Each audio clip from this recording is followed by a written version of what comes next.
امریکی جنگی جہاز مشرق وسطی میں جمع، امریکہ اتحادیوں کو دھوکہ دینے کی روش پر قائم۔ کھوجی ٹی وی کے معزز دوستو، موجودہ جنگی صورتحال یہ بتا رہی ہے کہ امریکہ ایران کے معاملے میں ایک بار پھر دنیا کو دھوکہ دیتا ہوا نظر آ رہا ہے، اور یہ کوئی پہلا موقع نہیں ہے۔ ماضی گواہ ہے کہ عراق کے معاملے میں بھی اسی طرح کے دعوے کیے گئے، جھوٹے ثبوت پیش ہوئے اور بعد میں پوری دنیا نے دیکھا کہ جنگ کی بنیاد ہی غلط تھی۔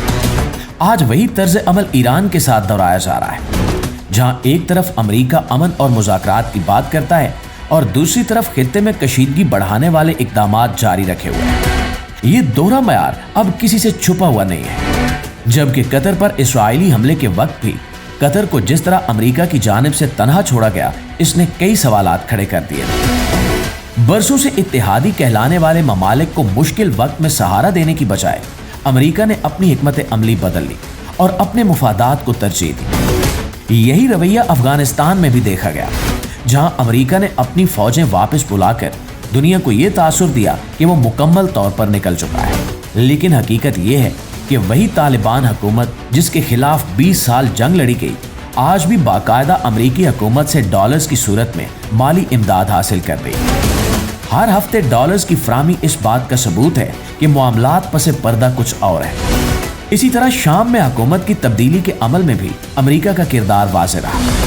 جیسے ہی وہاں اقتدار کی ترتیب بدلی، اسرائیل نے شام کے اہم علاقوں پر قبضہ کر لیا، وہ علاقے جن تک بشار الاسد کے دور میں اسرائیل پہنچ بھی نہیں سکا تھا۔ اور یہی کہانی لیبیا میں کرنل قذافی کے ساتھ بھی دہرائی، جہاں پہلے حمایت اور پھر مخالفت نے پورے ملک کو عدم استحکام میں دھکیل دیا۔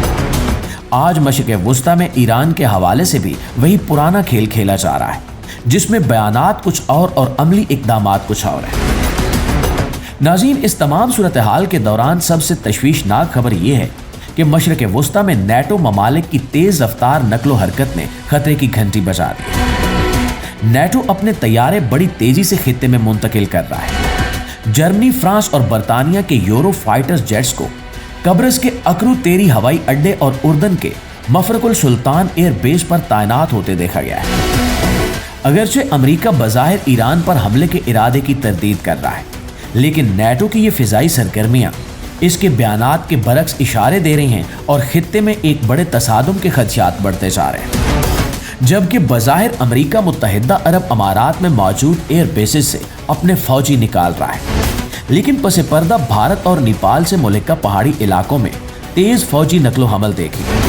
ماہرین نے خدشہ ظاہر کیا ہے کہ امریکی فوجی ایک خفیہ بیس پر منتقل ہو چکے ہیں، جو بھارت اور نیپال کے درمیان واقع ہے، جبکہ امریکی بحری بیڑا 25 جنوری تک ایران کے بالکل قریب پہنچ جائے گا، جس پر 100 سے زائد خطرناک فائٹر جیٹس موجود ہیں، یعنی کہ بڑے جنگی محاذ کی تیاریاں عروج پر ہیں۔ نیٹو کا امریکہ مخالف اقدامات کرنا اور امریکہ کا ایران کو نشانہ بنانا کوئی معمولی واقعات نہیں ہے۔ دوسری جانب پاکستان اس کھیل کا سب سے اہم کھلاڑی سمجھا جا رہا ہے۔ پاک فوج کی ہائی کمانڈ انتہائی محتاط انداز میں اپنی چالیں چل رہی ہے۔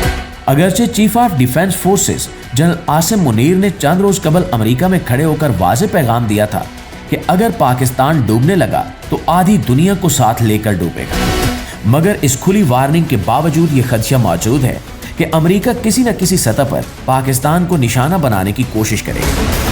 اس کی ایک بڑی وجہ یہ ہے کہ گزشتہ 8 مہینوں سے پاکستان نے کئی محاذوں پر امریکی پالیسیوں کو چیلنج کیا ہے، چاہے وہ بھارت کے ساتھ سرحدی معاملات ہوں، بنگلہ دیش اور نیپال کے حوالے سے سفارتی سرگرمیاں ہوں، یا ایران پر ممکنہ امریکی دباؤ کے خلاف موقف۔ پاکستان ہر جگہ فرنٹ فٹ پر نظر آیا، جبکہ سعودی عرب اور ترکی کو ایک ساتھ بٹھا کر پاکستان نے وہ کارنامہ سر انجام دیا جس نے امریکی دفاعی حلقوں کو ہلا کر رکھ دیا۔ اب دیکھنا یہ ہے کہ اس جنگ میں پاکستان مزید کون کون سے ماسٹر سٹروک کھیلے گا۔